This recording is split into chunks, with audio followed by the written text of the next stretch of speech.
Hello everyone, I am hoping you all are good and fine. So yes, आज के session में क्या करने वाले हम मॉड्यूल डी जो पार्ट सेकंड है आपका, उसके सारे एमसीक्यूज होने वाले मैकमिलन सीरीज के। तो यस, आप सभी को पता है कि मॉड्यूल डी का हमारा पिछला सेशन हुआ था जिसमें हमने फर्स्ट पार्ट को कवर किया था।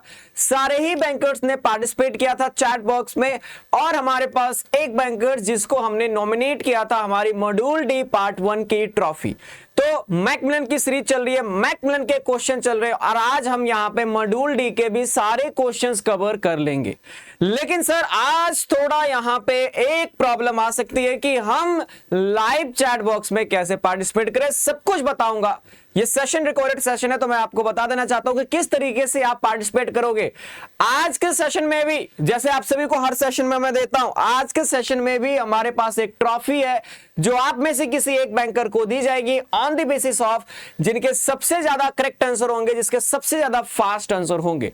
बट सर अब क्या क्राइटेरिया है यहां पे इस पर्टिकुलर सेशन में, किस तरीके से पार्टिसिपेट करें, किस तरीके से क्वेश्चंस को अटेंड करें, तो लास्ट तक बने रहना। बहुत सारे इंपॉर्टेंट क्वेश्चंस लेके आए, ऑलमोस्ट सारे ही क्वेश्चंस आपके कवर हो जाएंगे मॉड्यूल डी के मैकमिलन बुक में जितने भी आपके क्वेश्चंस हैं। देखो इस सेशन में सबसे पहले मैं बताता हूं कि आज की ट्रॉफी सर कैसे हम विन कर सकते हैं, किस तरीके से नॉमिनेट होगी। तो आज के सेशन में आपको दिख रहा होगा कमेंट बॉक्स दिख रहा है ना आपको। Same as it is live की तरह ही पार्टिसिपेट करना है। मैं सभी के आंसर्स को देख पा रहा हूं, हाँ, दैट्स अज्यूमिंग कि आपके पास ये वीडियो लाइव ही चल रही है, और लाइव में आपको क्या करना है, यहां पे चैट बॉक्स में पार्टिसिपेट करना है। सभी ने एज इट इज जैसे पहले करते थे, कोई डिफरेंस मत करना, आपको लाइव में पार्टिसिपेट करना है। लाइव चैट बॉक्स जो आपको दिख रहा है, इस लाइव चैट बॉक्स में पार्टिसिपेट करो,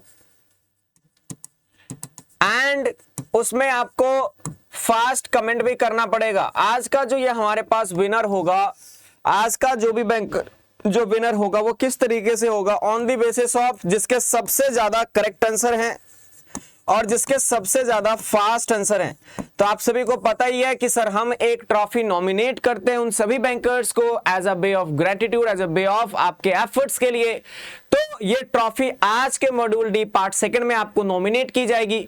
जस्ट आपको उसी तरीके से चैट बॉक्स में पार्टिसिपेट करना है। मैं सबके आंसर को इवैल्यूएट करूंगा, और सबके आंसर को इवैल्यूएट करने के बाद अगले दिन यहां पे ये ट्रॉफी नॉमिनेट की जाएगी after your participation, after your evaluation of all the bankers answer. मैं इवैल्यूएट करूंगा कि इस एक बैंकर्स को यहां पे ये ट्रॉफी नॉमिनेट करनी है। तो आज के सेशन में डिक्लेयर नहीं कर पाऊंगा विनर कौन होगा, लेकिन अगले सेशन में मैं जरूर डिक्लेयर करूंगा on the basis of your participation in the chat box. Live chat box में किस तरीके से पार्टिसिपेट करते हो, किस तरीके से करेक्ट आंसर देते हो, मैं सबके आंसर इवैल्यूएट करूंगा। तो ये मत सोचना कि क्लासेस रिकॉर्डेड है तो सर यहां पे किस तरीके से इवैल्यूएट करेंगे। सेम एज इट इज वैसे पार्टिसिपेट करो, हर एक क्वेश्चन के साथ अपना फटाफट से आंसर लिखो, फटाफट से यहां पे करेक्ट आंसर दो, और लास्ट में अगले सेशन में मैं आपको बताऊंगा कि इस मॉड्यूल डी का असली हकदार कौन है, नॉमिनेट कौन है जिसको ये ट्रॉफी दी जाएगी। तो यस, आप सभी को पता है कि हम क्या कर रहे हैं, यहां पे मॉड्यूल डी के मैकमिलन सीरीज के क्वेश्चंस कर रहे हैं, और पार्ट सेकंड है आपका ये, जो कि है एक विनर सेशन। विनर सेशन क्यों? क्योंकि इस सारे ही मैकमिलन के सीरीज में आपको एक ट्रॉफी दी जाती है, एक नॉमिनेट की जाती है on the basis of your participation, on the basis of your how many number of questions that you have given as a correct. तो उसके बेसिस पे आपको ये चमचमाती ट्रॉफी दी जाएगी। और मैं बता देना चाहता हूं same as it is live chat box में वैसे ही पार्टिसिपेट करो। जिसका सबसे करेक्ट आंसर, जिसका सबसे फास्ट आंसर होगा, अगले सेशन में मैं डिक्लेयर करूंगा ये ट्रॉफी किसके नेम पे जा रही है। चलो सेशन को स्टार्ट करने से पहले मैं आप सभी को बता देना चाहता हूं, जिसका इंतजार था वो इंतजार खत्म हुआ। आप सभी के लिए एक बहुत ही इंपॉर्टेंट बैच है, cracker batch, CIB MCQs cracker batch, जिसमें 2100 प्लस आपके MCQs होने वाले हैं, आपके केस स्टडीज होने वाले हैं, practical question, statement wise question. भाई साहब अभी तक हमने सारे कंसेप्ट्स को समझा, सारे कंसेप्ट्स को पढ़ा, रेगुलर बैच में पढ़ा, रिवीजन बैच में पढ़ा। सर अब हम रेडी हैं बहुत सारे क्वेश्चंस करने के लिए, और ये मैकमिलन वाले क्वेश्चंस नहीं होंगे, मेरे क्वेश्चंस की level of difficulties next level होगी, जिसमें हम प्रैक्टिकल क्वेश्चंस भी करेंगे, बहुत सारे केस स्टडीज क्वेश्चन भी करेंगे, कहानियां वाले क्वेश्चंस करेंगे, और एमसीक्यूज क्वेश्चन और स्टेटमेंट वाइज क्वेश्चन करने वाले हैं। तो इंडिया टॉप एजुकेटर आपके साथ में है, इंग्लिश में भी अवेलेबल है ये आपका CIB MCQs cracker batch, bilingual में भी अवेलेबल है, तो जिसमें भी आप कंफर्टेबल हो उसमें आप एनरोल कर लो। एप्लीकेशन को इंस्टॉल कर लीजिएगा अगर अभी तक नहीं किया है, तो वहीं से इंस्टॉल करने के बाद प्ले स्टोर से ऑलीबोर्ड के एप्लीकेशन को इंस्टॉल करने के बाद CIB क्रैकर बैच में आप आ जाइए, जहां पे अजय कोड लगा लीजिएगा सब्सक्रिप्शन पे टाइम। क्यों सर? इससे आपको 42% का ऑफ यहां पे मिल जाएगा। चलिए नेक्स्ट, यहाँ पे जितने सारे बैंकर्स वो इलेक्टिव पेपर्स के बारे में अभी सोच रहे हैं सर कैसे करें, किस तरीके से प्रिपरेशन करें, क्योंकि इलेक्टिव भी तो क्लियर करना है। तो आप सभी के लिए एक बहुत ही गुड न्यूज ये है कि मैं इस बार ये इलेक्टिव पेपर में IT और डिजिटल बैंकिंग कवर करा रहा हूं। तो अगर आप चाहते हो इलेक्टिव पेपर भी मुझसे पढ़ना और चाहते हो 80+ को स्कोर करना, तो इस कंप्लीट बैच में आप एनरोल कर लेना, जिसमें कंसेप्ट्स प्लस MCQs दोनों ही कवर हो जाएंगे। इसमें भी आपको एप्लीकेशन ऑलीबोर्ड का इंस्टॉल करना पड़ेगा और अजय कोड लगाना पड़ेगा, जिससे आपको यहाँ पे 42% यहाँ पे क्या मिल जाए, ऑफ मिल जाए।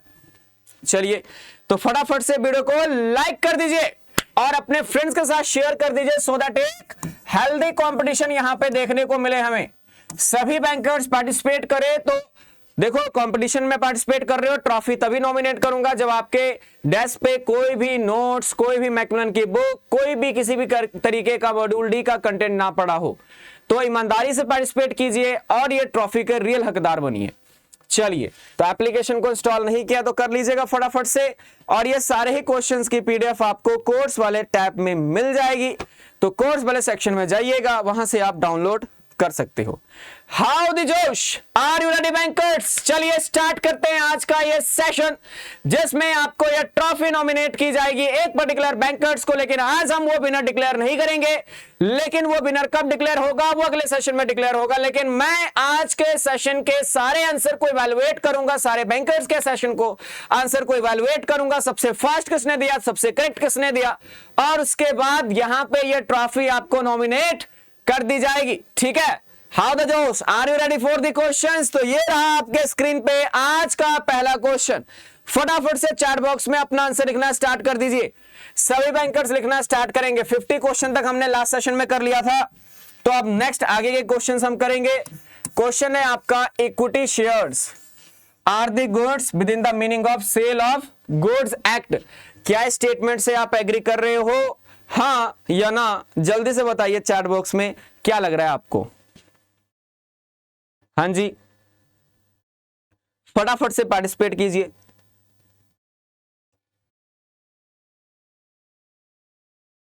नाइस। तो जितने भी बैंकर्स यहां पे सोच रहे कि यस ये स्टेटमेंट करेक्ट है, एब्सोल्युटली आपका आंसर यहां पे एब्सोल्युटली करेक्ट है। तो गुड्स की डेफिनेशन मैंने करवाया था, आपको याद होगा, जिसमें मैंने बार बार पता नहीं कितने बार ये गुड्स की डेफिनेशन हो गया। तो गुड्स का मतलब मैंने बोला था आपको जितने भी हैं एवरी मूवेबल प्रॉपर्टी, करवाया था कि नहीं? एवरी मूवेबल प्रॉपर्टी, जिसमें मैंने बताया था क्या चीजें इंक्लूड होगी और क्या चीजें आपका एक्सक्लूड होगा, याद करो। तो इंक्लूड में मैंने बताया था आपका यहां पे एक्शनेबल क्लेम्स और मनी आपके एक्सक्लूड होते हैं, है कि नहीं? तो आपके एक्शनेबल क्लेम्स और आपके मनी, ये दो चीजें आपके क्या होंगे, एक्सक्लूड होंगे। इंक्लूड में मैंने क्या बताया था आपका, स्टॉक, शेयर्स, ये इंक्लूड होंगे, और आपके crops, grass and things attach to the forming part of land, लेकिन इसको सीवर्ड करना पड़ेगा तभी ये इंक्लूड होंगे before making any contract of sale. तो एब्सोल्युटली जितने बैंकर्स यहां पे सिलेक्ट कर रहे हैं ट्रू, आपका आंसर करेक्ट है। चलिए अगले क्वेश्चंस की तरफ मूव ऑन करते हैं। नेक्स्ट क्वेश्चन हमारे पास आता है fixtures can be regarded as a movable goods only if they are intended to be served and sold separately. मुझे ये बताओ कि जो फिक्चर्स हैं वो फिक्चर्स को हम गुड्स की डेफिनेशन में फॉल करवाएंगे, हाँ या ना? अगर उसे हम सेपरेट सोल्ड कर रहे हैं तो देखो फिक्सचर्स अगर मैं ऐसे बोलूं, फर्नीचर और फिक्सचर्स, फर्नीचर और फिक्सचर आपका टेंजिबल प्रॉपर्टी होता है, और यस ये मूवेबल प्रॉपर्टी है आपका, क्योंकि आप इसे सेपरेट कर रहे हो और अलग से सोल्ड कर रहे हो। तो क्या मैं कह सकता हूं फिक्सचर्स भी हमारे पास गुड्स की डेफिनेशन में आएंगे? यस सर, ये भी हमारे पास गुड्स की डेफिनेशन में आ रहे हैं। अगला क्वेश्चन आपके स्क्रीन पे है। जब देखो मैंने आपको सेल्स ऑफ गुड्स एक्ट में मैंने एक बहुत ही इंपॉर्टेंट यूनिट्स करवाया था, याद करो सेल्स ऑफ गुड्स एक्ट में 1930 में मैंने आपको बहुत ही इंपॉर्टेंट एक कंसेप्ट कराया था, जिसमें मैंने बताया था देखो कुछ कंडीशंस होती हैं जब भी आप गुड्स को बाय करते हो, और कुछ हमारे पास क्या होती है, वारंटीज होती हैं, जिसमें मैंने बताया था इसमें आपका एक्सप्रेस वारंटी होगा, एक्सप्रेस कंडीशन होगा, और आपका इंप्लाइड भी होगा। तो दोनों तरीके से हमारे पास यहाँ पे हो सकती है, ऐसा आप सभी को यहाँ पे पता ही है। हाँ, तो क्वेश्चन आपका क्या कहता है, क्वेश्चन आपका ये कहता है कि वो एक ऐसा स्टिपुलेशन जो कि एग्री हुआ है दोनों ही पार्टी के बीच में, जो एसेंशियल है to the main purpose of the contract, then such stipulation is known as what? क्या लगता है आपको, इसे कंडीशन बोलेंगे, वारंटी बोलेंगे, इंप्लाइड कंडीशन बोलेंगे, या गारंटी बोलेंगे? जल्दी से चैट बॉक्स में अपना आंसर लिखना स्टार्ट कर दीजिए। Great great, really great. तो जितने बैंकर्स यहां पे सिलेक्ट करें कंडीशन, तो मैंने आपको शास्त्री सर वाला एग्जांपल दिया था। हाँ, शास्त्री सर ने जब BMW की कार ली थी तो same as it is BMW की कार, और फरारी वाला भी एग्जांपल दिया था कि रेड कलर की फरारी, तो रेड कलर की फरारी ही मिले। हाँ, जो मेन एसेंशियल पर्पस है वही अगर सेटिस्फाइड नहीं हुआ तो क्या होगा? अगला क्वेश्चन वही होगा आपका। तो हमारे पास जो मेन एसेंशियल फीचर उसे क्या कहते हैं? कंडीशन कहते हैं। चलिए अगला question, dash is a stipulation collateral to the main purpose, जैसे कि आपका सब्सिडरी। सेकेंडरी क्या है? Secondary conditions, warranty, implied condition या गारंटी? जल्दी से बताओ। तो बहुत इजी क्वेश्चन हो गया आप सभी के लिए। हाँ, जैसे मैंने आपको एग्जांपल दिया था कि आपने कार खरीदा लेकिन कार का हॉर्न खराब है, तो कार तो एज इट इज वही मिली, उसी कलर की मिली भाई, वही सेम ब्रांड का कार मिला, लेकिन उसका जस्ट हॉर्न में थोड़ी दिक्कत आ रही थी। तो आप कल को ये बोलोगे कि ये ब्रीच ऑफ कंडीशन, नहीं लेंगे हम ये कार, ब्रीच है, main essential to the main contract breach हो रहा है। नहीं, ऐसा नहीं बोल सकते। ये आपका क्या होगा? ब्रीच ऑफ वारंटी होगा, जो कि एक कोलैटरल है, सेकेंडरी है to the main purpose of the act. So option B is absolutely correct answer. चलिए नेक्स्ट क्वेश्चन पे चलते हैं। There is an implied on the part of seller that he has a right to dash the goods। मुझे बताओ implied condition क्या है? Seller के point of view से इंप्लाइड कंडीशन क्या है? कि उसके पास राइट है क्या करने का? गुड्स का यूज करने का, सेल करने का, रिटेन करने का या रीसेल करने का? बल जल्दी से बताइए। तो मैंने आपको करवाया था, कंडीशंस में भी हमारे पास दो टाइप की कंडीशंस आती है। देखो, एक आपका इंप्लाइड कंडीशंस जो कि लॉ के द्वारा प्रिज्यूम्ड है, presumed by whom? Presumed by law, जिसे लॉ प्रिज्यूम करता है वो आपका इंप्लाइड कंडीशन। और एक होता है एक्सप्रेस, जो कि आपके बीच में क्या हुआ है हमारे पास बाय द कॉन्ट्रैक्ट के थ्रू आपने एग्रीमेंट किया है, उसे एक्सप्रेस कंडीशंस यहां पे बोलेंगे। तो सेलर के पास, मैंने बोला था ना, सेलर के पास जब हम देखो वो वाला एग्जांपल आपको याद होगा, आईफोन वाला एग्जांपल, कि जब आप आईफोन खरीद रहे हो या कोई भी प्रोडक्ट खरीद रहे हो तो आप ये अज्यूम करोगे कि इसके पास ओनरशिप तो है ही। हाँ, इस पे इंप्लाइड कंडीशन। और कल को ये पता लगता है कि इसने खुद चोर मार्केट से खरीदा था, उसके पास खुद ओनरशिप नहीं है, तो ये ब्रीच ऑफ कंडीशन होगा। तो आप ये अज्यूम कर सकते हो कि उसके पास राइट टू सेल है, that is a implied condition. Next question हमारे पास आता है, if the sale of goods is by dash there is a implied condition. Implied condition ये है कि गुड्स आपका कोरस्पॉन्ड करेगा डिस्क्रिप्शन के साथ। बहुत इजी क्वेश्चन आ गया, जल्दी से बताओ क्या है इसका answer? Description, samples, oral agreement और written contract. Everyone do participate in the chat box. सभी का आंसर ऑब्जर्व कर रहा हूं मैं यहाँ पे, ठीक है? और आपके सारे आंसर के बेसिस पे ही एक विनर अनाउंस होगा, जिसको एक चमचमाती ट्रॉफी दी जाएगी, चमचमाती ट्रॉफी। तो जिसका सबसे करेक्ट आंसर, सबसे फास्ट आंसर होगा, उसी के नाम ये ट्रॉफी डेडिकेट होगी, जो कि अगले सेशन में विनर डिक्लेयर होगा। चलो फटाफट से बताइए, बहुत ही इजी क्वेश्चन है सर। अगर गुड्स हमें दिखाया है तो डिस्क्रिप्शन के साथ मैच भी तो होना चाहिए, दिखाया कुछ भेज कुछ और दिया, तो ये भी आपका ब्रीच ऑफ इंप्लाइड कंडीशन यहां पे होगा। अगला क्वेश्चन है question number 56। In every contract of sale it is implied that the seller has got the right to sell the goods. अभी तो किया सर, ये क्वेश्चन तो बड़ा ही सिमिलर नेचर का हो गया है कि नहीं? क्या सभी कॉन्ट्रैक्ट ऑफ सेल में इंप्लाइड है कि सेलर के पास राइट है कि वो गुड्स बेच सकता है? हाँ, अभी तो same as it is question किया था ना हमने, तो इसमें तो कोई भी टेंशन वाली बात ही नहीं है, ट्रू हो गया इसका आंसर। चलिए एक फ्री का क्वेश्चन मिल गया आपको। There is a implied warranty as to the quality और fitness for a particular purpose may be annexed by the usage of trade. तो मुझे ये बताओ, क्या क्वालिटी और फिटनेस से रिलेटेड कोई भी इंप्लाइड कंडीशन या वारंटी हमारे पास होता है? हाँ या ना? लेकिन उसके अलावा भी पूछा है, पर्टिकुलर पर्पस में be annexed by the usage of trade.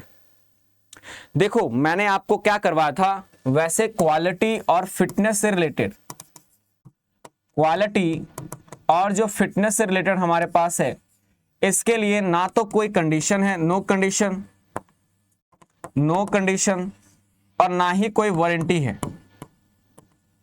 ठीक है, ना ही कंडीशन है ना ही कोई वारंटी है, क्योंकि ये क्वालिटी और फिटनेस रिलेटेड है हमारे पास product.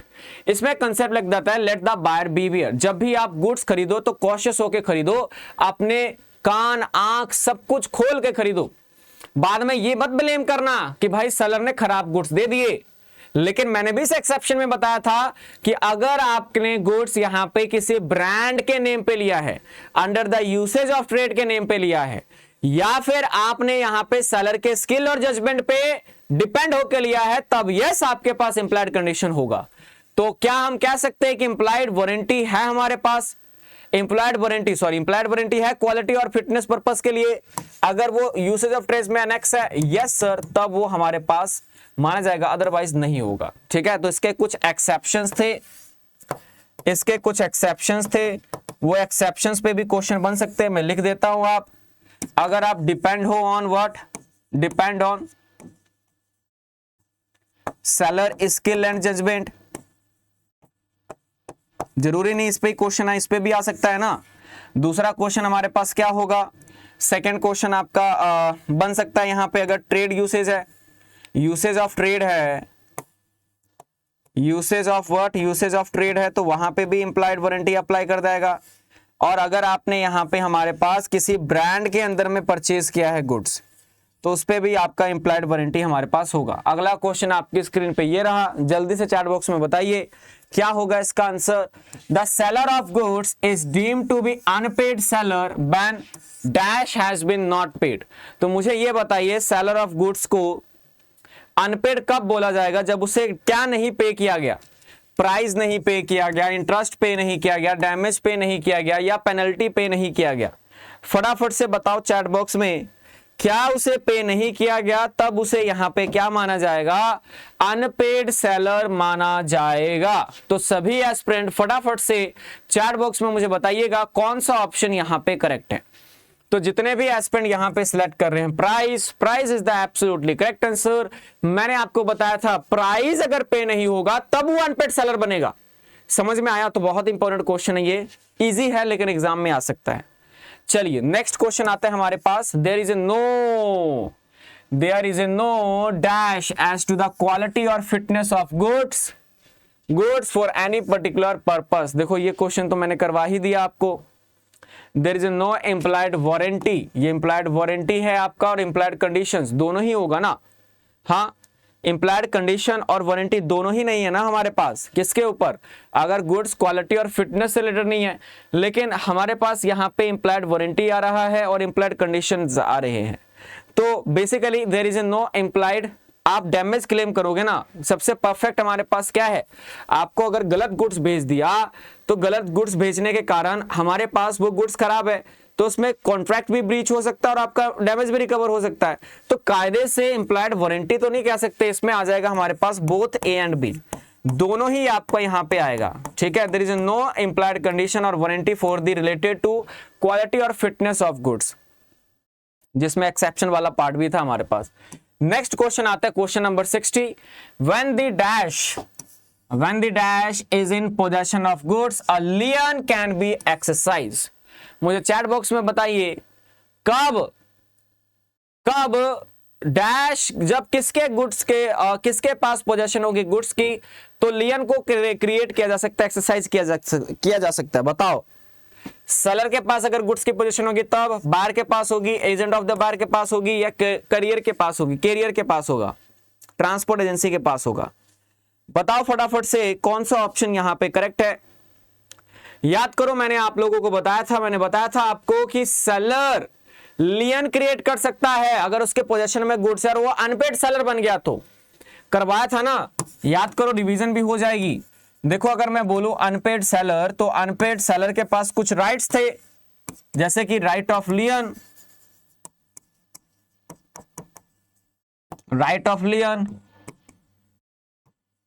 Right of stoppage in goods in transit, stoppage of goods in what, in transit, ये भी राइट है। और राइट फॉर डैमेजेस भी तो है, राइट ऑफ डैमेजेस भी क्लेम कर सकता है। तो ये कुछ राइट्स यहां पे दिए गए थे अनपेड सेलर के, तो ऑप्शन ए आपका करेक्ट हो जाएगा। नेक्स्ट क्वेश्चन हमारे पास आता है क्वेश्चन नंबर 61। सभी एस्पिरेंट चैट बॉक्स में बताइएगा कौन सा ऑप्शन करेक्ट है। Dash is terminated when the buyer gets the possession of the goods. तो क्या टर्मिनेट हो जाएगा जब बायर ने गुड्स को ले लिया, गुड्स का पोजेशन ले लिया, लियन, एग्रीमेंट, कंडीशन और वारंटी। तो मैंने आपको करवाया था, याद करो, कि आपका पोजेशन लॉस्ट, लियन लॉस्ट। यानी लियन का मतलब क्या था कि सेलर के पास अगर वो अनपेड सेलर हुआ तो उसके पास राइट है कि उस पर लियन क्रिएट कर दे, कब्जा कर दे, गुड्स दूंगा ही नहीं। लेकिन अगर पोजेशन लॉस्ट हो गया तो क्या उस पर लियन क्रिएट कर सकता है? नहीं sir. Possession lost is equal to your what, lien lost. तो ये कंसेप्ट पे हमारे पे बेस्ड है ये पर्टिकुलर क्वेश्चन। तो क्या लॉस्ट हो जाएगा आपका? लियन लॉस्ट हो जाएगा। तो ऑप्शन ए आपका एब्सोल्युटली करेक्ट है। अगला क्वेश्चन हमारे स्क्रीन पे ये रहा, when the property in the goods has not be passed.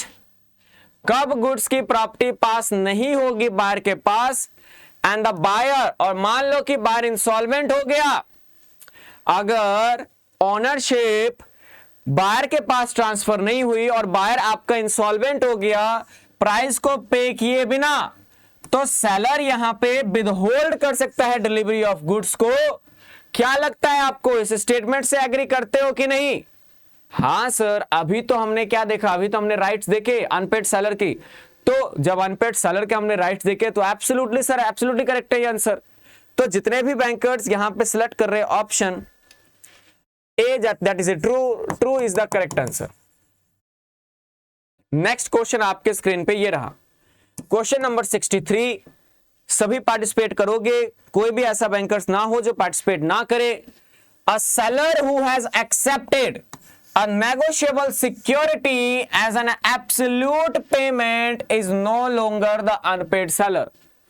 मुझे बताओ, अगर सेलर ने एक नेगोशिएबल सिक्योरिटी यहां पे ले लिया है, नेगोशिएबल सिक्योरिटी यहां पे ले लिया है एक एज अ एब्सोल्यूट पेमेंट, तो क्या वो अनपेड सेलर रहेगा या नहीं रहेगा? बताओ। हाँ, जैसे मैं आपको एग्जांपल देता हूं, आप लोग मेरे से बीआरबीएल पढ़ने के लिए आए और मैंने आपको ये बोला कि देखो, अगर बीआरबीएल पढ़ना है तो आपको एटलीस्ट यहां पे इतने अमाउंट की सिक्योरिटी रखनी पड़ेगी, और वो नेगोशिएबल सिक्योरिटी हम दोनों के बीच में। तो पहले ही नेगोशिएबल सिक्योरिटी आपने रखा। देखो ध्यान से सुनना, क्वेश्चन बहुत अच्छा है, क्वेश्चन बहुत अच्छा है। हमारे पास देखो, हमारे पास एक सेलर है, और सेलर ने बायर पे पहले ही शक था कि ये कल को पेमेंट नहीं करेगा। तो कहता है कि देखो भाई, एक सिक्योरिटी मेरे पास जमा करा दो, एक सिक्योरिटी, ये सिक्योरिटी आप मेरे को डिपॉजिट करवा दो। लगभग मान लो कि 1 लाख की डिपॉजिट इसने रख दी, और सेलर ने भी डिलीवर किया गुड्स अभी, उसने बोला कि देखो ये 1 लाख की सिक्योरिटी डिपॉजिट रहेगी और जब भी आपको गुड्स चाहिए, ये जिस दिन आपने सारी पेमेंट कर दी, सिक्योरिटी डिपॉजिट आपको रिफंड हो जाएगा। अभी थोड़ा थोड़ा गुड्स ये सेलर यहां पे बेच ही रहा था कि बीच में पता लगा ये डिफॉल्ट कर गया, तो सेलर के पास ऑलरेडी सिक्योरिटी डिपॉजिट है, तो क्या वो अभी भी अनपेड रहेगा? नहीं सर, वो सिक्योरिटी डिपॉजिट के साथ प्राइस को एडजस्ट कर सकता है। तो हमारे पास ये आंसर क्या हो जाएगा इसका? एब्सोल्युटली ट्रू हो जाएगा। सभी बैंकर्स चैट बॉक्स में पार्टिसिपेट कर रहे हो ना? सभी का आंसर देख रहा हूं मैं, और सबसे जिसके फास्ट होंगे, सबसे जिसके करेक्ट होंगे, उसके बेसिस पे आज की हमारी चमचमाती ट्रॉफी जाएगी, जो कि कल बताया जाएगा आपको। आइए question number 64। If one partner, अगर एक पार्टनर यहां पे चीट करता है अपने कस्टमर को पार्टनरशिप फॉर्म में, अगर एक पार्टनर अपने कस्टमर को चीट करता है एक पार्टनरशिप फॉर्म में, तो सभी पार्टनर्स क्या लायबल होंगे इन कंपनसेट द कस्टमर? भाई ये तो थोड़ा गलत लग रहा है मुझे कि एक पार्टनर ने गलती के कारण सभी पार्टनर कैसे लायबल होंगे। मैं तो एग्री नहीं करता। आप लोग मुझे बताओ चैट बॉक्स में क्या आंसर होगा, क्या स्टेटमेंट से आप एग्री कर रहे हो या नहीं? फटाफट से चैट बॉक्स में अपना आंसर लिख दीजिए। सभी बैंकर्स लिखेंगे।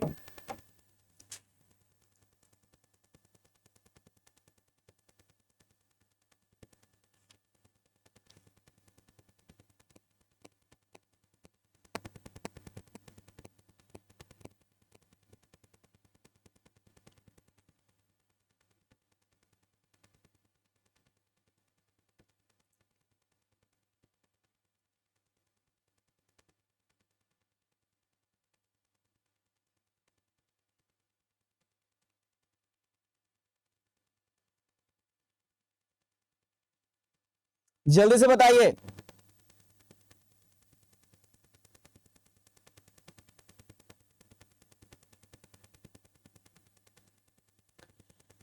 हाँ जी, तो जितने भी बैंकर्स यहां पे लिख रहे हैं ट्रू, आपका आंसर करेक्ट होगा। क्यों सर? चलो सभी को बता देना चाहता हूं, यहां पे इनजस्टिस नहीं है। देखिए यहां पे हमारे पास क्या होगा, यहां पे जो रिलेशनशिप आता है पार्टनर्स का और पार्टनरशिप फर्म का, relationship between partners and partnership firm, वो कैसा रिलेशनशिप है आपका? वो यहां पे एजेंट और प्रिंसिपल का रिलेशनशिप है। एजेंट और व्हाट? एजेंट और प्रिंसिपल का रिलेशनशिप है दोनों के बीच में। तो कायदे से हमारे पास फर्म के एक्ट के लिए सारे पार्टनर लायबल, पार्टनर के एक पार्टनर के एक्ट के लिए पूरा फर्म यहां पे लायबल होगा, सारे पार्टनर्स यहां पे लायबल होंगे। चलिए अगले क्वेश्चंस की तरफ चलते हैं। क्वेश्चन आता है registration of firm is a compulsory under the partnership act 1932। जल्दी से बताइए, क्या पार्टनरशिप फर्म को रजिस्टर करना हमारे पास कंपल्सरी है? क्या स्टेटमेंट से आप एग्री कर रहे हो? अगर आप कर रहे हो तो ट्रू दबाइए, अगर आप नहीं कर रहे तो फॉल्स लिख के अपना आंसर चैट बॉक्स में लिख सकते हो। सभी बैंकर्स करेंगे। बहुत ही इजी क्वेश्चन था सर। मैंने आपको करवाया था registration of partnership firm. Registration of what? Registration of partnership firm, जिसमें मैंने आपको करवाया था कि पार्टनरशिप फर्म को रजिस्टर करना ऑप्शनल है, कोई मैंडेटरी नहीं है। लेकिन अगर आपने एक बारी करवा लिया तो आपको फायदा बहुत कुछ मिलेगा, है ना? कि आप 100 रुपए तक ही, अगर आप अनरजिस्टर्ड हो तो 100 रुपए तक ही क्या कर पाओगे? आप सूट फाइल कर पाओगे। और भी मेरे पास बेनिफिट्स थे, वो क्वेश्चन के फॉर्म में पूछूंगा। चलिए, तो इसका आंसर क्या हुआ हमारे पास? फॉल्स हुआ। कंपल्सरी नहीं है सर, ऑप्शनल है। अगला क्वेश्चन, क्या अब ये बताओ, क्या ये भी कंपल्सरी है कि हम पार्टनरशिप डीड में आए ही आए? हाँ, पार्टनरशिप डीड में हम आए ही आए। पार्टनरशिप डीड क्या डिफाइन करता है आपका? बेसिकली ये आपके जीडी डिफाइन करता है, रूल्स, रेगुलेशंस, रिस्पॉन्सिबिलिटीज। भाई ये सबको जो डिफाइन करता है वो कौन डिफाइन करता है? आपका पार्टनरशिप डीड। तो मैंने आपको करवाया था कि पार्टनरशिप डीड रिटर्न में आने का कोई लॉजिक नहीं बनता। आप ऑरली भी कर लो, रिटर्न में आओ ना आओ कोई फर्क नहीं पड़ता। लेकिन अगर आप नहीं आए तो इंप्लाइड यहां पे हमारे पास ड्यूटीज लगेंगी एज पर पार्टनरशिप एक्ट। उसमें रेमनरेशन नहीं बांट सकते, इंटरेस्ट ऑन कैपिटल एक फिक्स्ड अमाउंट तक होगा, इंटरेस्ट ऑन लोन एक फिक्स्ड अमाउंट तक होगा, ठीक है, प्रॉफिट इक्वली होगी, कैपिटल रेशियो में होगा, लॉसेस इक्वली होगा। तो ये सब कुछ करवाया था ना मैंने आपको। तो क्या ये कंपलसरी है? अगेन ये हमारे पास इनकरेक्ट है, तो ये हमारे पास क्या हो जाएगा? फॉल्स हो जाएगा। चलिए नेक्स्ट क्वेश्चन हमारे पास आता है, question number 67। The partners are free to decide. क्या पार्टनर्स फ्री टू डिसाइड है अपना म्यूचुअल राइट्स और लायबिलिटी? क्या आपस में वो अपने क्या राइट्स होंगे, क्या लायबिलिटीज होंगे, वो खुद से क्या डिफाइन कर सकते हैं या पार्टनरशिप एक्ट डिफाइन करता है? क्वेश्चन बड़ा अमेजिंग है। बताओ चैट बॉक्स में क्या लगता है आपको? अभी तो बताया मैंने आपको इसका आंसर। हाँ, लग गया क्या आपको पता?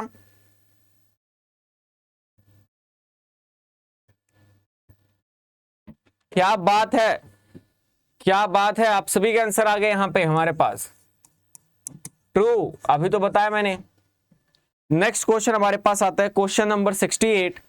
अ partnership deed can even provide that a particular partner would not take part in the day to day business decision of the partnership firm. तो क्या कोई एक पार्टनर आपका ऐसा भी हो सकता है जो day to day business decision में पार्टिसिपेट नहीं करेगा? देखो ध्यान से पढ़ना, आपके माइंड में जो आंसर आ रहा है ना वो मेरे माइंड में भी आ रहा है, लेकिन हो सकता है वो सही हो सकता है गलत हो, तो उसके अकॉर्डिंग ध्यान से आंसर दीजिएगा।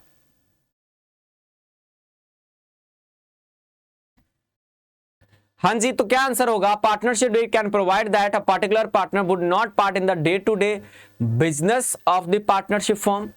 तो आप क्या इस तरीके से लिख सकते हो कि आपका एक partner day to day business के डिसीजन में पार्टिसिपेट नहीं करेगा? सर कर सकते हो ना, ट्रू है, मैंने आपको करवाया था। देखो अगर आपने कुछ एग्रीमेंट किया है, पार्टनरशिप एक्ट 1932 का ब्यूटीफुल कंसेप्ट क्या है कि आपने जो एग्रीमेंट किया है आपस में डीड में लिखा है तो तब प्रिवेल करेगा। अगर उसको भी सामने वाले कहते ना, जब मियां बीबी राजी तो क्या करेगा काजी। तो जब पार्टनर्स ही आपस में एग्री कर रहे हैं कि तू पार्टिसिपेट नहीं करेगा, तू बाहर का काम देखेगा, डे टू डे ऑपरेशन में मैं देखूंगा, तू ये वाला चीज करेगा, वो वाला चीज करेगा, तो पार्टनरशिप डीड प्रिवेल करेगा आपका। और पार्टनर्स बाय प्रॉफिट ओनली, ये तो आपका वही पार्टनर है। सचिन तेंदुलकर का, धोनी का एग्जांपल दिया था मैंने कि ये लोग प्रॉफिट से मतलब रखते हैं, डे टू डे ऑपरेशन में मतलब नहीं रखते, तो पहले ये पार्टनरशिप डीड में एग्रीमेंट कर लेंगे। तो क्या ये स्टेटमेंट आपका करेक्ट है? हाँ जी सर, एब्सोल्युटली करेक्ट है। नेक्स्ट क्वेश्चन हमारे पास आता है, consent of all the partners. क्या लगता है आपको? Consent of all the partners is necessary to change the nature of business carried on by the firm। मैंने आपको करवाया था अपने कोचिंग सेंटर का एग्जांपल लेके कि अजय एंड एसोसिएट क्लासेस हमारा कोचिंग क्लासेस प्रोवाइड कर रही थी। तो बाद में हमने ये सोचा कि देखो यार कोचिंग क्लासेस में क्या ही रखा है, हम यहाँ पे स्क्रैप का बिजनेस करते हैं, स्क्रैप के बिजनेस में बहुत पैसा है, इतना पैसा है कि हम संभाले नहीं संभालेंगे।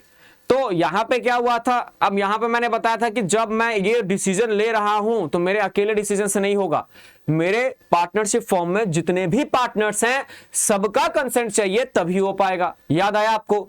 तो क्या सभी के कंसेंट के साथ हो सकता है? हाँ जी सर, अगर सबने कंसेंट दे दिया तब ये पॉसिबल है, अदरवाइज पॉसिबल नहीं है। जितने सारे बैंकर्स यहां पे सिलेक्ट कर रहे हैं ट्रू, एब्सोल्युटली आपका आंसर करेक्ट है। अगला क्वेश्चन हमारे पास आता है, a partnership at will can be dissolve by notice. तो क्या पार्टनरशिप एट विल नोटिस से डिसॉल्व हो सकता है? क्या लगता है आपको? चैट बॉक्स में अपना आंसर लिख दीजिए। सभी बैंकर्स पार्टिसिपेट करेंगे और फटाफट से बताएंगे कि क्या लगता है आपको। चैट बॉक्स में अपना आंसर लिख दो।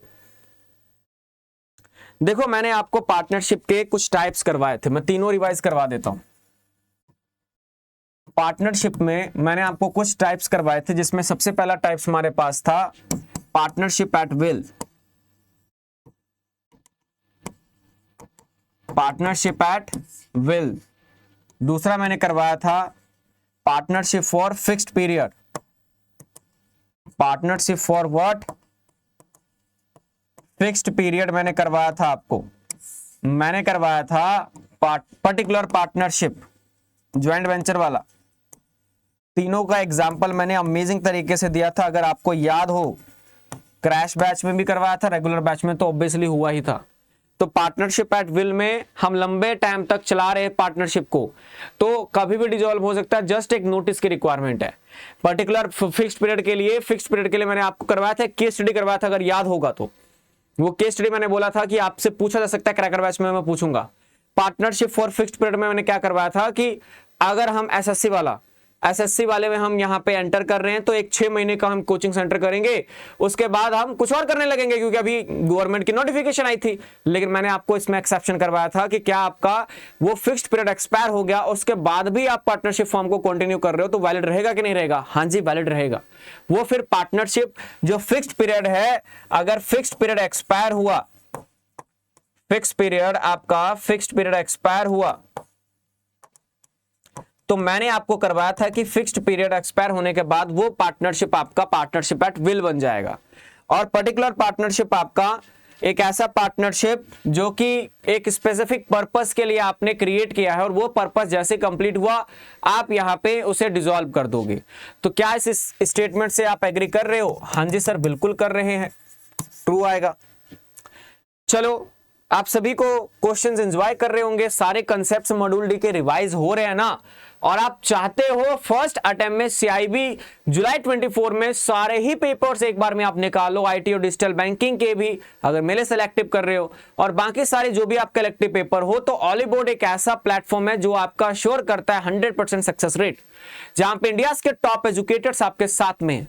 तो सीआईबी सुपर एलीट का सब्सक्रिप्शन आप लेना मत भूलो, एप्लीकेशन को आप इंस्टॉल कर लो, ऑलीबोर्ड का ऑल इन वन प्लान आपके लिए, बार बार सब्सक्रिप्शन लेना पड़ेगा नहीं आपको, प्लस इसमें इलेक्टिव पेपर भी आपका कवर हो जाएगा।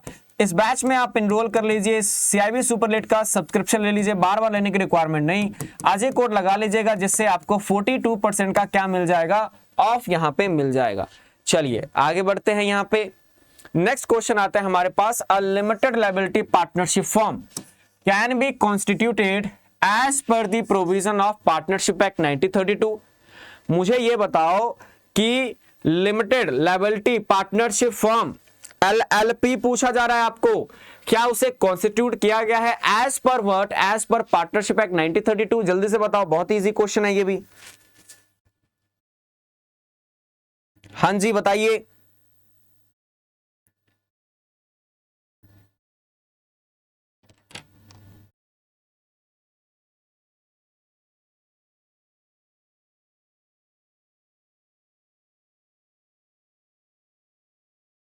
और लिखो, कौन इनकॉर्पोरेट कर सकता है हमारे पास? कौन इनकॉर्पोरेट कर सकता है आपका? एलएलपी किसने कॉन्स्टिट्यूट किया है वो भी बताओ।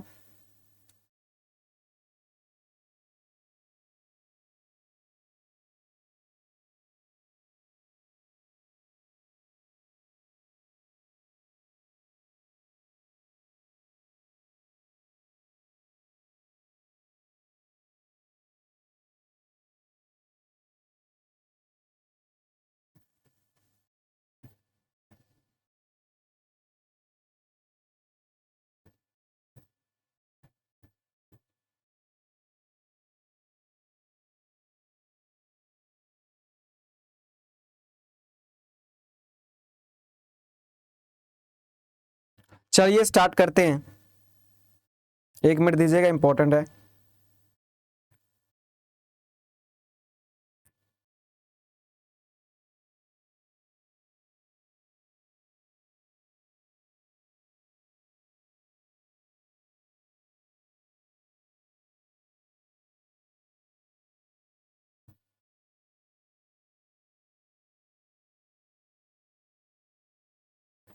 मैंने आपको करवाया था कि देखो यार, एलएलपी जो एक्ट आपका आया था, एलएलपी एक्ट 2008, ये पर्टिकुलर सबसे पहले हमारे पास सेंट्रल गवर्नमेंट ने, मैंने आपको करवाया था ना, सेंट्रल गवर्नमेंट ने कॉन्स्टिट्यूट किया था, ठीक है। और सेंट्रल गवर्नमेंट के पास पावर थी कॉन्स्टिट्यूट करने का, और एलएलपी आपका इनकॉर्पोरेट होता है। एलएलपी जो इनकॉर्पोरेट होता है वो कहां पे होता है इनकॉर्पोरेट? वो इनकॉर्पोरेट होता है आपका एलएलपी एक्ट में। तो कायदे से पार्टनरशिप एक्ट आपका यहां पे एलएलपी इनकॉर्पोरेट नहीं करता, तो हमारे पास आंसर क्या हो जाएगा? ये फॉल्स हो जाएगा। बहुत इजी क्वेश्चन था। अगला question, a partnership can be arise out of the inheritance याद करो संकेत सर वाला एग्जाम्पल, अगर पेड बैच का एस्पिरेंट हो, क्रैश बैच, रेगुलर बैच आपने किया होगा तो इस पे मैंने केस स्टडी करवाया था आपको। चलिए चैट बॉक्स में बताइए कि हमारे पास क्या पार्टनरशिप अराइज हो सकता है आउट ऑफ इनहेरिटेंस, हाँ या ना, जल्दी से बताइए बताइए।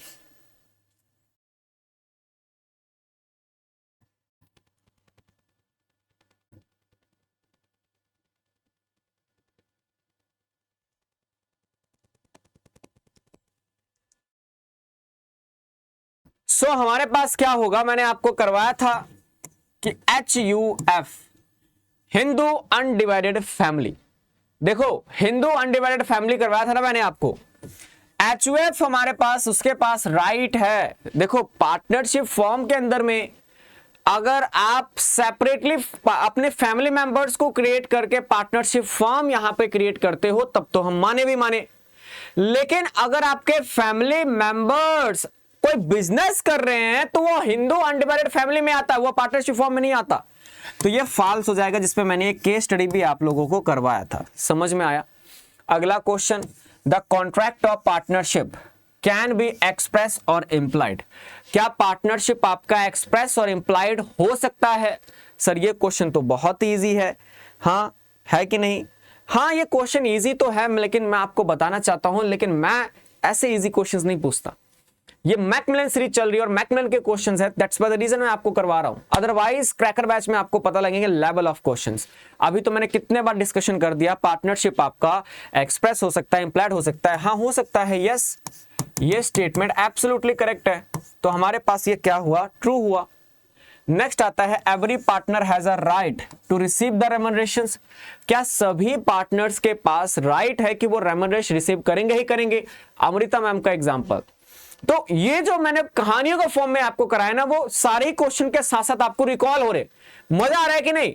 हाँ बताओ मुझे कि जैसे क्वेश्चन देखते हैं सर, वो कहानी अमृता मैम वाली, वो सुदिशा मैम वाली, वो अपना कोचिंग बनाने वाला एग्जांपल, तो पढ़ो ऐसा ही कि लाइफ टाइम हमेशा याद रहे। चलो बताओ इसका आंसर क्या होगा? सर देखो इसका आंसर हम ऐसे नहीं कर सकते। इसमें हमारे पास जो जर्नल ड्यूटीज में हमारे पास आता था, journal mutual rights and liabilities, जो हमने म्यूचुअल राइट्स यहां पे किए थे, म्यूचुअल राइट्स, तो म्यूचुअल राइट्स में हमने देखे थे कि आपने कॉन्ट्रैक्ट किया है या नहीं किया है। अगर आपने कॉन्ट्रैक्ट किया है तो उसके अकॉर्डिंग फॉलो होगा। अकॉर्डिंगली अगर आपने कॉन्ट्रैक्ट में लिख दिया कि किसी को भी रेम्यूनरेशन नहीं मिलेगा या सबको रेम्यूनरेशन मिलेगा, तो वही फॉलो किया जाएगा। लेकिन मैंने आपको करवाया था इंप्लाइड कॉन्ट्रैक्ट, जो कि लॉ अज्यूम करता है। इंप्लाइड में क्या होगा, इंप्लाइड में मैंने बताया था आपको कि अगर आपके बीच में कोई कॉन्ट्रैक्ट नहीं हुआ है तो कोई भी पार्टनर को कोई भी रेम्यूनरेशन नहीं दिया जाएगा। तो हमारे पास नो रेम्यूनरेशन, ठीक है। तो ये कायदे से हमारे पास क्या हो गया। अब मुझे ये बताओ क्या इसमें कॉन्ट्रैक्ट के बारे में कुछ जिक्र किया गया है? हाँ, तो सभी पार्टनर के पास राइट टू रिसीव रेम्यूनरेशन होगा। तो इसमें हमें यहाँ पे नहीं सर, सभी पार्टनर के पास राइट टू रेम्यूनरेशन नहीं है, हमें लॉ के अकॉर्डिंग यहाँ पे आंसर देना है, क्योंकि इसमें कोई भी इंफॉर्मेशन ऐसी नहीं जिससे हमें ये पता लगे कि यहाँ पे पार्टनर्स के बीच कॉन्ट्रैक्ट हुआ है। अगला क्वेश्चन हमारे पास आता है question number 75। It is necessary that all the partners in a partnership firm must receive equal share of profits in the partnership firm। मुझे ये बताइए कि क्या सभी पार्टनर एक पार्टनरशिप फर्म में इक्वल शेयर ऑफ प्रॉफिट ही लेंगे, हाँ या ना? सर देखो अगर कुछ कॉन्ट्रैक्ट नहीं हुआ है तो मैंने आपको करवाया था इक्वल प्रॉफिट नहीं, profit as per the capital ratio, capital ratio के बेसिस पे डिस्कस आपका होगा। तो ये कायदे से हमारे पास क्या हो गया, इनकरेक्ट हो गया। करवाया था कि नहीं? लॉस इक्वली शेयर होगा, लेकिन आपका no partner is entitled to use the partnership property for his private purpose.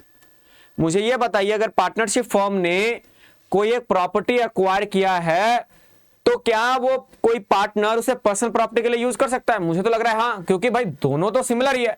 Partnership act के लिए पार्टनर, अरे हिंट क्यों दे रहा हूं मैं, बताओ आप लोग क्या होगा इसका आंसर?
जल्दी से बताइए।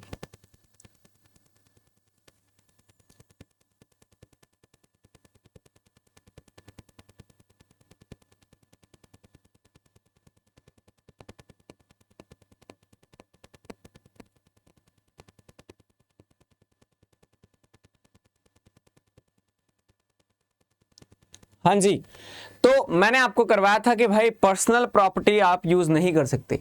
जो पार्टनरशिप फर्म के द्वारा अक्वायर किया गया है वो पार्टनरशिप के बिजनेस के लिए यूज होगा, आप अपने पर्सनल काम के लिए यूज नहीं कर सकते। अपनी पर्सनल प्रॉपर्टी इंट्रोड्यूस जरूर कर सकते हो, लेकिन पार्टनरशिप फर्म का जो प्रॉपर्टी है वो आप यहां पे यूज नहीं कर पाओगे अपने पर्सनल यूज के लिए। तो क्या यह स्टेटमेंट सही है? No partner is entitled, true.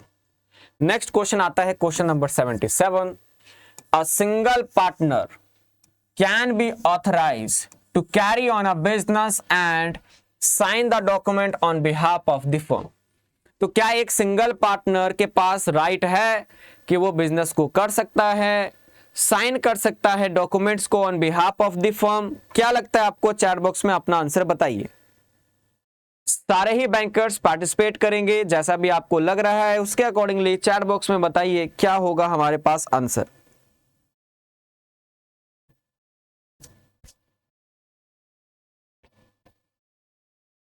हाँ जी, तो मैंने आपको क्या करवाया था कि on behalf of XYZ firm, भाई फर्म के बिहाफ पे ट्रांजैक्शन होगा तभी वो फर्म के नाम के ट्रांजैक्शन मानी जाएगी।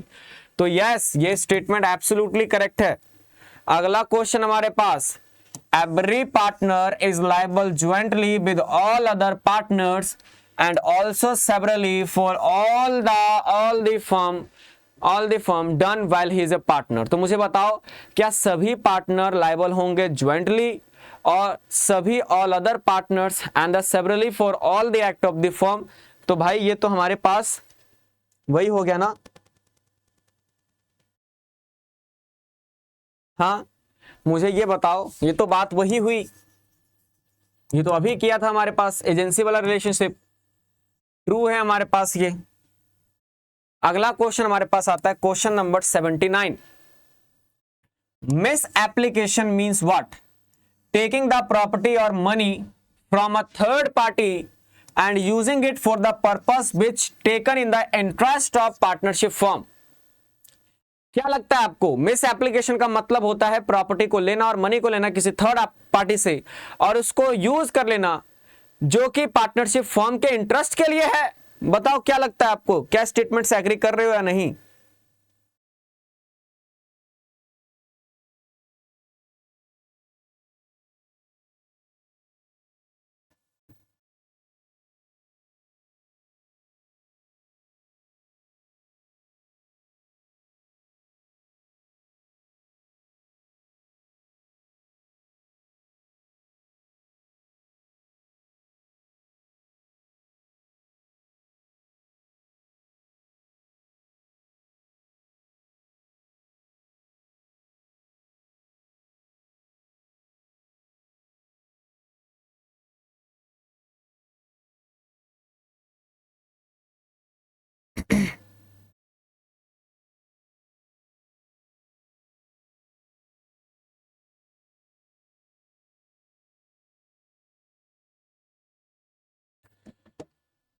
मिस एप्लीकेशन का मतलब मैंने आपको बताया था कि हमारे पास, जैसे मैंने एग्जांपल दिया था कि थर्ड पार्टी ने हमें पेमेंट किया, थर्ड पार्टी से हमें पेमेंट आई और कोई एक पार्टनर ने मिस अप्लाई कर दिया। मिस अप्लाई का मतलब, अब जैसे चेक वाला एग्जांपल दिया था मैंने, किसी पार्टी ने चेक दिया और वो चेक मिस अप्लाई हो गया, बाहर कहीं पे हमने फेंक दिया।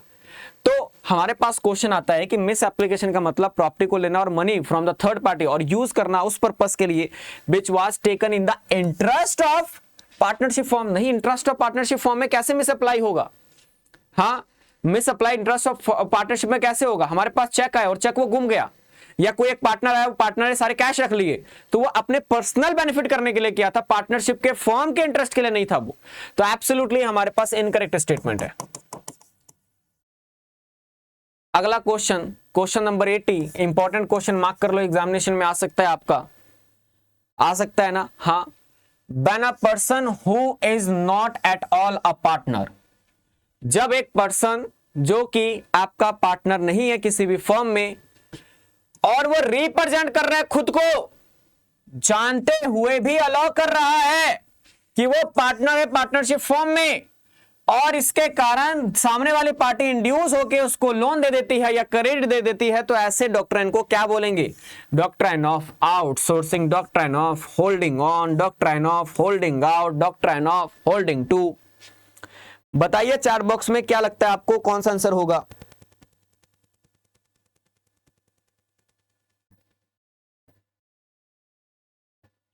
हाँ जी बताइए।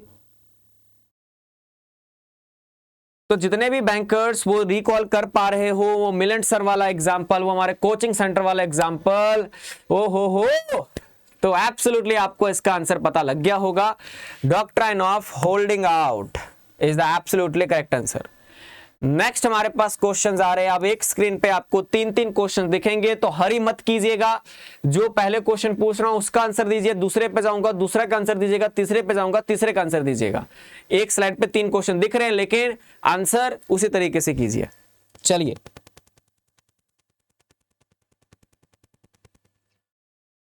Minor can be a partner in a partnership form. क्या लगता है आपको, एक पार्टनर बन सकता है क्या माइनर?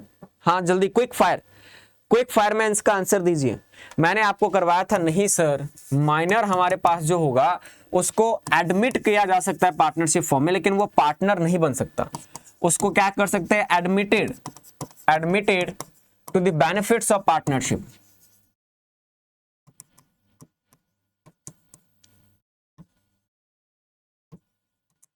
तो उसे पार्टनरशिप के बेनिफिट्स में एडमिट किया जा सकता है, वो हमारे पास यहां पे पार्टनर नहीं बन सकता।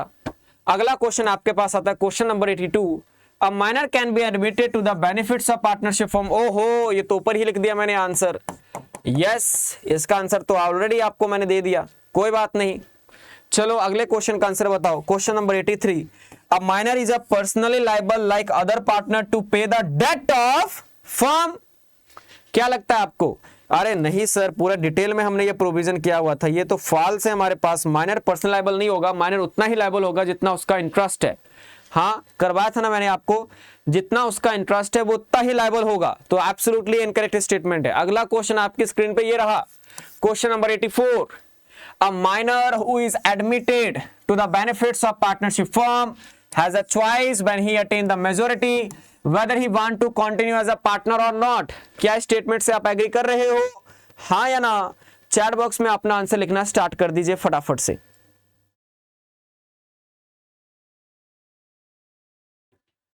यस सर, वो डिसाइड कर सकता है, वो डिसाइड कर सकता है कि वो क्या करना चाहता है, यहां पे पार्टनर बनना चाहता है या नहीं बनना चाहता है।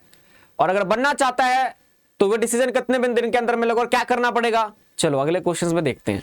अगला क्वेश्चन है आपका question number 85, a minor on a partner attaining the majority has to give a public notice within 15 days of attaining majority.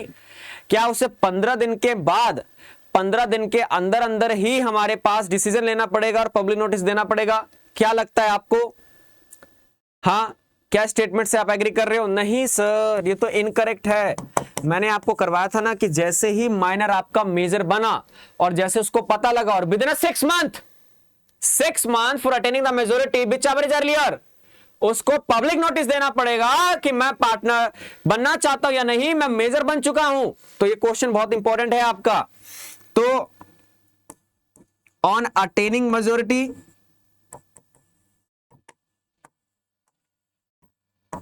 on attaining majority or before 6 month, whichever is earlier, आपको notice देना पड़ेगा, public notice. Question number 86, A minor partner who has attained the majority may give a public notice to the effect whether he is elected to become a partner or not. A minor partner who has attained the majority, majority हो गया, उसने notice भी दे दिया, तो क्या वो partner बन जाएगा कि नहीं? हाँ सर, अगर आपने नोटिस दे दिया और आप चाहते हो पार्टनर बनना तो आप पार्टनर बन सकते हो। एब्सोल्युटली ये करेक्ट आंसर होगा। इसका आंसर लिख दिए, लिखिए, पढ़िए और इसका आंसर, तीनों का आंसर मुझे फटाफट से चैट बॉक्स में बताइए। एक अर्जेंट कॉल है, उसके बाद हम आगे का सेशन कंटिन्यू करेंगे। इस तीनों का आंसर चैट बॉक्स में लिखना स्टार्ट कर दीजिए।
चलिए बताइए, क्या आपने आंसर दे दिया इसका?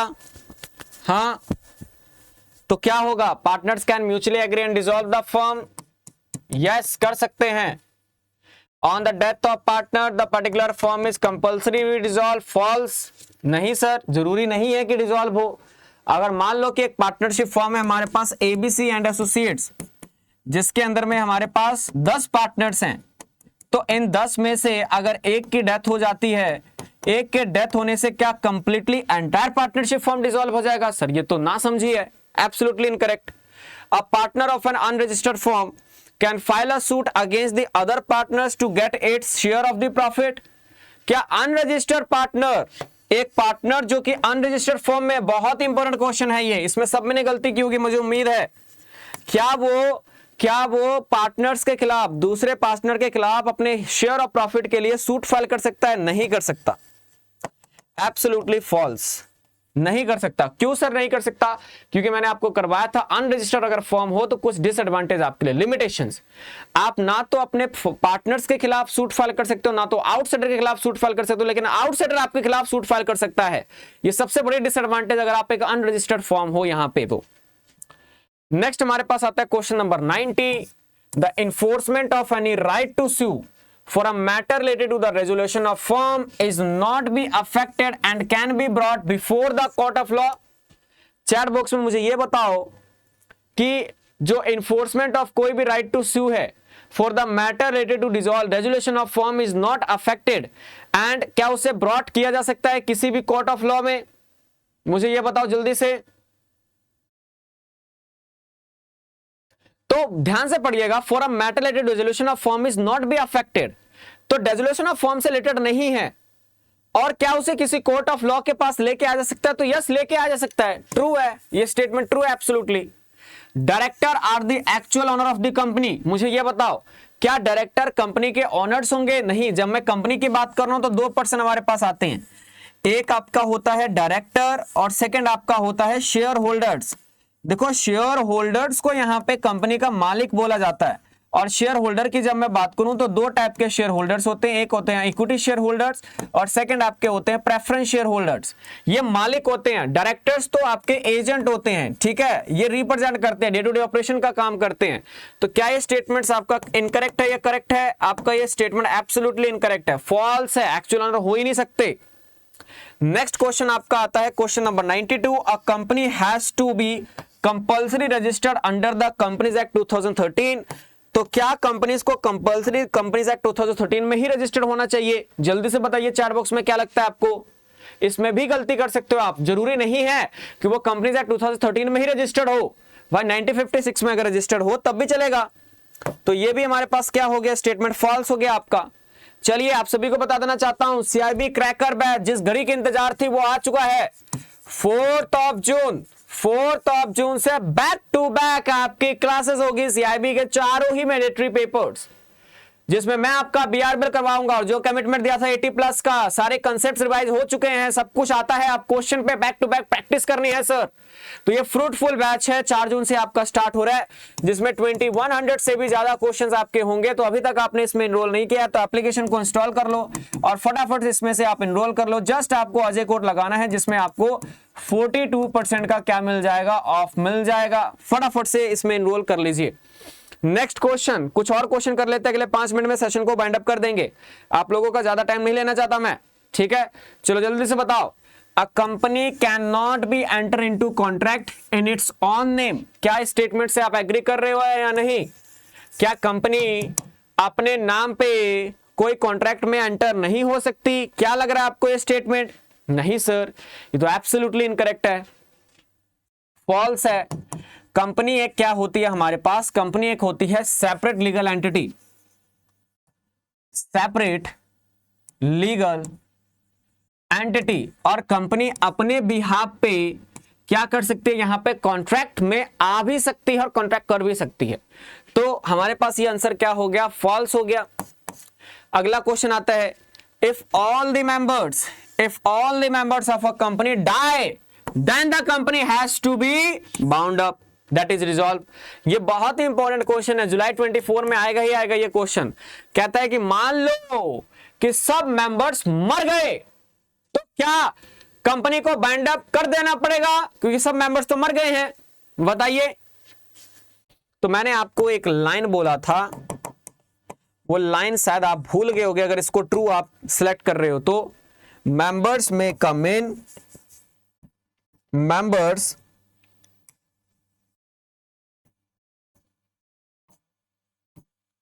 may come in,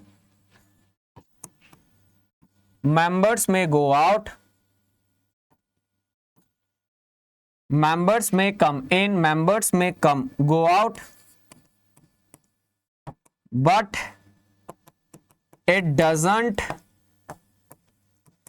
impact the continuity of company, continuity of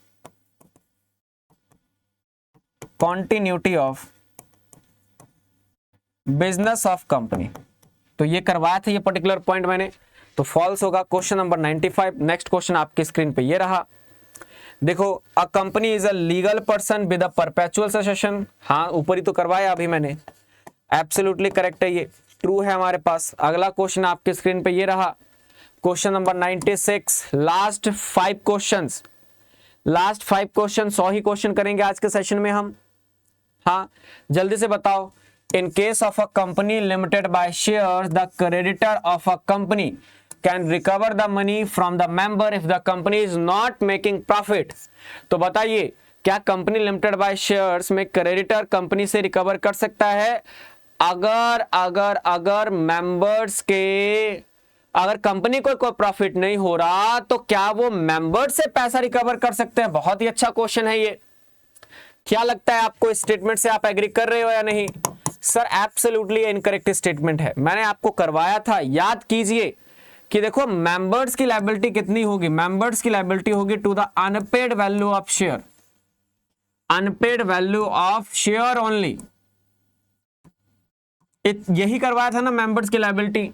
तो इसमें भाई आपका मेंबर्स किसी और लायबिलिटी के लिए लायबल ही नहीं होगा, एब्सोल्युटली इनकरेक्ट है ये स्टेटमेंट। चलिए question number 97। Question number 97, a member can not transfer the share in a public company without the consent of other members. क्या मेंबर ट्रांसफर नहीं कर सकता पब्लिक कंपनी में बिना कोई कंसेंट ऑफ अदर मेंबर्स? नहीं सर, एब्सोल्युटली इनकरेक्ट है। ये भी स्टेटमेंट हमारे पास क्या हो गया, फॉल्स यहां पे हो गया हमारे पास। देखो मैं आपको बता देना चाहता हूं, अगर यहां पे प्राइवेट कंपनी होता पब्लिक की जगह, तो प्राइवेट होने से हमारे पास 3 चीजें लग जाती। कौन सी 3 चीजें? RLP, रिस्ट्रिक्शन, लिमिटेशन और प्रोहिबिशन। रिस्ट्रिक्शन में जो अगर प्राइवेट कंपनी का मेंबर जाना चाहता है तो पहले उसको अपने ही मेंबर्स को ट्रांसफर करना पड़ेगा शेयर, अगर वो नहीं लेंगे तब आउटसाइडर को करना पड़ेगा। तो ये पब्लिक कंपनी है तो एब्सोल्युटली इनकरेक्ट होगा। Question number 98, a prospectus is generally issued by a public limited company. क्या सिर्फ और सिर्फ पब्लिक लिमिटेड कंपनी ही यहाँ पे जनरली प्रोस्पेक्टस को इश्यू करती है? क्या लगता है आपको, स्टेटमेंट से एग्री कर रहे हो या नहीं? एब्सोल्युटली ट्रू है सर ये स्टेटमेंट्स, क्योंकि प्राइवेट कंपनी के पी में जो प्रोहिबिशन आ रहा है वो prohibition from issuing the prospectus to the general public ही आएगा। चलिए नेक्स्ट क्वेश्चन हमारे पास आता है क्वेश्चन नंबर 99। ये स्क्रीन के सारे क्वेश्चंस कर लेते हैं और उसके बाद सेशन को एंड कर देते हैं, चलेगा ना? क्या और क्वेश्चन करना चाहते हो कि मोर देन सफिशिएंट है? 50 से भी ज्यादा क्वेश्चन कर लिया हमने, सफिशिएंट है। बाकी सारे क्वेश्चंस जो बच जाएंगे आपके क्रैकर बैच में कर लेंगे, don't be worry about. Question तो सब करवाऊंगा मैं, क्वेश्चन एक भी नहीं छोड़ने वाला हूं, हर एक क्वेश्चन करवाऊंगा। लेकिन अभी के लिए इतने क्वेश्चन रखते हैं। बताओ चैट बॉक्स में क्या होगा answer. The minimum members required in a private company में कितने मेंबर्स होंगे विदाउट ऑप्शन वाले क्वेश्चंस? तो मिनिमम मैंने बताया था 2 और मैक्सिमम भी तो बताया था मैंने। मैक्सिमम का है? हाँ है सर। पहले चलो क्वेश्चन नंबर 100 पे चलो। बताओ minimum number of members required in a public company में कितने होंगे? तो मिनिमम नंबर्स यहाँ पे 7 होंगे पब्लिक कंपनी के केस में। अगला question, question number 101, the maximum number of members in a private company वो कितने होंगे? तो मैंने आपको बताया वो 200 होंगे। लेकिन 200 की काउंटिंग आप जब भी करोगे तो इसमें कुछ मेंबर्स को एक्सक्लूड कर देना, जैसे कि आपके पास्ट के जितने भी हमारे पास एम्प्लॉइज हैं वो एक्सक्लूड्स होंगे, आपके प्रेजेंट के कोई भी एम्प्लॉय नहीं काउंट किया जाएगा, और आपका जो ज्वाइंटली मेंबर्स हैं उसे एक सिंगल मेंबर यहां पे ट्रीट किया जाएगा। ये कुछ एक्सेप्शन के बाद आप मैक्सिमम नंबर ऑफ मेंबर्स को कर सकते हो। Question number 102, the maximum number of members in public company. तो last question of the day, banker जल्दी से बताओ, और इस क्वेश्चन के आंसर देने के बाद मैं इवैल्यूएट करूंगा कि आज की ये particular trophy module D part second का किसके पास जाएगा। बताइए पब्लिक कंपनी में कितना मैक्सिमम नंबर ऑफ मेंबर्स? 1000 ना? नहीं सर, यहां पे है हमारे पास अनलिमिटेड मेंबर्स है, जितने मर्जी हो सकते हैं, कोई भी रिस्ट्रिक्शन या प्रोहिबिशन नहीं लगाई गई है। तो ये थे आज के मैकमिलन के मॉड्यूल डी के पार्ट सेकंड के सारे ही क्वेश्चंस। और जो क्वेश्चंस रह गए, अभी और भी क्वेश्चंस है, हम क्रैकर बैच में यहां पे कर लेंगे। तो उम्मीद करता हूं सेशन आपने एंजॉय किया। और आज की ये ट्रॉफी किसके नाम जाएगी सर? सभी ने पार्टिसिपेट किया, first of all thank you very much. सभी ने पार्टिसिपेट किया चैट बॉक्स में। लेकिन आज वाला रिजल्ट थोड़ा इवैल्यूएट होगा, मुझे इवैल्यूएट करना पड़ेगा कि ये ट्रॉफी का रियल हकदार कौन है। तो वो इवैल्यूएशन के बाद जो रिजल्ट डिक्लेरेशन होगा, वो नेक्स्ट सेशन में ये रिजल्ट डिक्लेरेशन होगा कि ये फ्लाइंग विंग्स वाली हमारे पास ट्रॉफी उड़ते उड़ते किस बैंकर के घर पे पहुंचेगी। देखो ये ट्रॉफी देने का लॉजिक कितना अच्छा है, उड़ता हुआ ट्रॉफी, उड़ता ही फिरू। तो हमारे पास क्या होगा, ये ट्रॉफी किस बैंकर्स के नाम पे नॉमिनेट होगी। उम्मीद करता हूं सारे बैंकर्स ने लास्ट तक यहां पे आप बने हो, और सभी बैंकर्स ने, जितने भी बैंकर्स ने पार्टिसिपेट किया, thank you very much. Runner up कौन होगा, विनर कौन होगा, किसके पास ट्रॉफी जाएगी, रिजल्ट का डिक्लेरेशन कल आपका होगा। मैं यहां पे देखूंगा कि सबसे करेक्ट आंसर किसने दिया, सबसे फास्ट आंसर किसने दिया, उसके बेसिस पे ये ट्रॉफी मैं आपको यहां पे दूंगा। तो आज अभी पेंडिंग चल रहा है, लेकिन एक और चीज है जो आपको यहां पे पता होना चाहिए। जैसे मैंने आपको इनिशियल भी बताया था, एमसीक्यूज क्रैकर बैच। भाई ट्रॉफी का देने का मेन पर्पस ये नहीं होता कि हम किसी एक स्पेशल बैंकर को स्पेशल रिकॉग्निशन दे रहे, नहीं।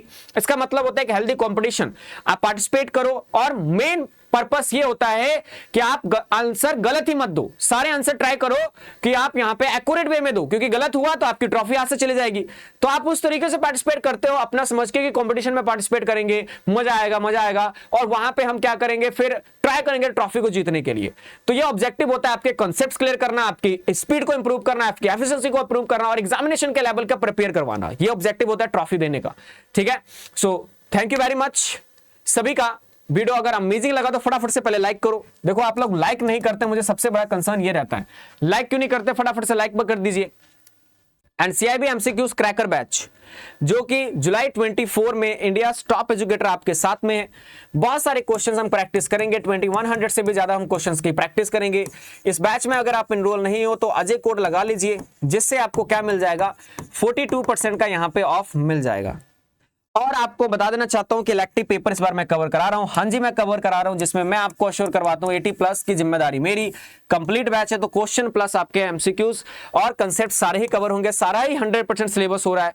तो अभी तक आप IT और डिजिटल बैंकिंग में मेरे से एनरोल नहीं किया तो फटाफट से एनरोल करो, एप्लीकेशन को इंस्टॉल करके अजय कोड आप लगा लीजिए, जिससे अगेन आपको यहाँ पे 42% का आपको ऑफ यहाँ पे मिल जाएगा। सब्सक्रिप्शन में हैवी डिस्काउंट है। CIB सुपर एलीट अगर एक बार ही सब्सक्रिप्शन लेना चाहते हो, बार बार नहीं अगेन एंड अगेन सब्सक्रिप्शन लेना चाहते हो, तो सबका बेस्ट प्लान यही है, CIB all in one batch, CIB super elite का सब्सक्रिप्शन, जिसमें चारों मैंडेटरी पेपर और आपका इलेक्टिव पेपर भी यहाँ पे कवर हो जाएगा। तो हरी आप जल्दी से आप एनरोल कर लो। यहाँ पे भी अजय कोड आप लगा के 42% का ऑफ ले सकते हो। और ये सारे नोट्स की PDF आपको मिल जाएगी कोर्स वाले टैब में। जो भी ये क्वेश्चंस हमने किए हैं इसका अगर PDF चाहिए तो कोर्स वाले सेक्शन में आप लोगों को मिल जाएगा। उम्मीद करता हूं सेशन जबरदस्त रहा, आपने कुछ सीखा, आपने सारे क्वेश्चंस की प्रैक्टिस की, सारे क्वेश्चन में पार्टिसिपेट किया और आपके सारे कंसेप्ट्स यहां पे क्लियर हुए। अगर सच में सारे कंसेप्ट्स क्लियर हुए और एक बार रिवाइज हो गया आपका ये मॉड्यूल डी फिर से, तो एक बार फिर से यहां पे वीडियो को लाइक कर दो। अगर पहले किया है तो मत करना, एक बार ही करना है। यहां पे आपको लाइक बटन दिख रहा होगा, उस पर प्लीज क्लिक करके यहां पे वीडियो को लाइक करो और अपने फ्रेंड्स के साथ शेयर करो, सो दैट उनके पास भी ये इफेक्टिव और इंफॉर्मेटिव सेशन यहां पे जाए, जिसमें वो भी उनको भी सारे कंसेप्ट्स रिवाइज हो, सारे क्वेश्चंस की वो प्रैक्टिस करे अपने कमेंट बॉक्स के थ्रू। चलिए thank you very much. Winner आपका पेंडिंग है। आज का विनर कौन है? तो विनर का जो डिक्लेरेशन है वो डिक्लेरेशन आपका टुमारो होगा। मैं इवैल्यूएट करूंगा कि कौन यहाँ पे एक्चुअल में विनर है। उस विनर के बाद मैं इवैल्यूएट करके आपको यहाँ पे कल बताऊंगा कि विनर हमारे पास कौन होगा, रनर अप कौन होगा और सब ने किस किस बैंकर्स ने पार्टिसिपेट किया, सबका मैं आंसर चेक करूंगा। उसके बाद मैं आपको ये ट्रॉफी दूंगा। Thank you very much participate करने के लिए। उम्मीद करता हूँ वीडियो अमेजिंग रही। वीडियो को लाइक कर दो, चैनल को सब्सक्राइब कर दो और वीडियो को अपने फ्रेंड्स के साथ शेयर कर दो। और हाँ, केस लॉ सीरीज आपकी चल रही है ना, केस लॉ सीरीज। उम्मीद करता हूं केस लॉ सीरीज आप डेली कर रहे होगे। अगर नहीं कर रहे तो काइंडली उसे भी कीजिए। 15 से 20 मार्क्स का इंपॉर्टेंस है, कोई भी चीज लाइटली मत लीजिए। अभी बहुत ही क्रूशियल टाइम चल रहा है, बहुत ही क्रिटिकल टाइम, आपके एग्जाम आने वाले हैं। तो अगर वो 15-20 मार्क्स का वेटेज रखता है तो जरूर सारे सेशंस को करिए। प्लेलिस्ट में आपको मिल जाएगा, डेली 8 बजे लाइव होता है। तो आज का सेशन इतना ही रखते हैं। अमेजिंग तरीके से आपने एंजॉय किया होगा, ऐसा मैं उम्मीद करता हूं। अगर सच में किया तो आप वीडियो को लाइक कर सकते हो अगर अभी तक नहीं किया है, और यहां पे एप्लीकेशन को इंस्टॉल कर सकते हो और CIB सुपर एलीट का सब्सक्रिप्शन ले सकते हो। अगर आप चाहते हो अपना फर्स्ट टाइम में CIB क्रैक करना विद इंडिया टॉप एजुकेटर, तो CIB सुपर एलीट का सब्सक्रिप्शन लिए बिना मत जाइएगा। एप्लीकेशन को इंस्टॉल कीजिए और जब भी सब्सक्रिप्शन लो तो मेरा कोड याद कर लो AJAY, जिससे आपको यहां पे 42% का क्या मिल जाएगा, ऑफ मिल जाएगा। Thank you very much participate करने के लिए। मिलते हैं अगले सेशन में। Till the take care, thank you very much, bye bye everyone, good bye bye bye bye bye bye.